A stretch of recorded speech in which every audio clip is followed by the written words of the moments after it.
Chapter 33. We set out early the next day beneath gray skies and scuttling clouds. The road was muddy, the air moist and cloying. I was anxious. Though Bear tried to wear his customary cheerful face, I sensed there was an unease on his part, too.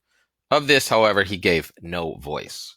At first we traveled as we usually did, alone. By midday, however, people began to join us on the narrow road. As we drew closer to Great Wexley, their numbers increased. To see so many added to my disquiet. Bear, who had come to know my humors well, worked hard to calm me. "You don't have to worry," he said. "You'll be safe. In the name of Jesus, I'll see to that." As the road began to widen, it became more and more crowded. Knowing how ignorant I was of everything, Bear tried to explain some of what we passed. "That one is a pilgrim," he said, pointing to a man walking very slowly with his head down. "Notice his gray robes, as well as the heavy metal cross around his neck. With his hood up and his eyes cast upon the ground, he's surely reflecting on his many sins. From the look of it, he'll probably need to go all the way to Avignon to see the Pope in his French palace, or perhaps so far as Jerusalem." A closed wagon came by, its wheels rimmed with iron, something I'd never seen before and marveled at. Pulled by large horses, it was surrounded by a group of men armed with glaives. The wagon, Bear assured me, contained "some rich lady in search of a wayward husband." "How do you know?" "I'm only guessing." "Could it be a rich man?" "It could," he said with a laugh, "and he looking for a wayward wife." There were many peasants with baskets and sacks upon their backs. One woman I saw bore 2 buckets, each one dangling from a shaft, the shaft balanced on her shoulders. Some folk walked beside their wagons, others pulled them. Children were equally engaged. Bear pointed out London, Flemish, and Italian merchants, identifying them by their particular garb or badges. There were also a great variety of priests, nuns, and monks. One monk wore the black robes of the Benedictine order. A Dominican, "they preach well," was in white. Still another was in rough brown robes and sandaled feet.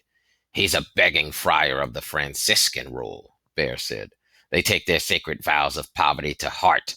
May God always look kindly on him and his kind." He made me give the friar a penny.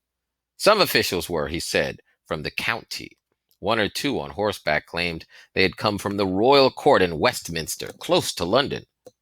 "Have you been there?" I asked. "I have," he said, as if it were a common thing. There were tradesmen, traders, tinkers, masons, carpenters, hauling goods of one kind or another. Bear indicated a doctor, a lawyer, an apothecary. One man, astride a great horse, he said was a tax collector. He was closely guarded by armed men. Just to see him made Bear irate. By the roadside were scores of people crying goods for sale or trade. Their offerings were laid out in stalls, low tables, on pieces of cloth, even on the ground. For the most part, they were dressed more poorly than the others I had seen. Once a troop of helmeted soldiers passed us by. They were chanting raucously, pushing people aside as they came. In their hands were long yew bows. Quivers of arrows were on their backs. Aside from the sheer number of people, what struck me most were the many ways people dressed, along with the great variety of colors of their clothing. Colors I had never seen before, nor could even name. It was as if rainbows had come to earth, draped themselves on these folk, and paraded along the road.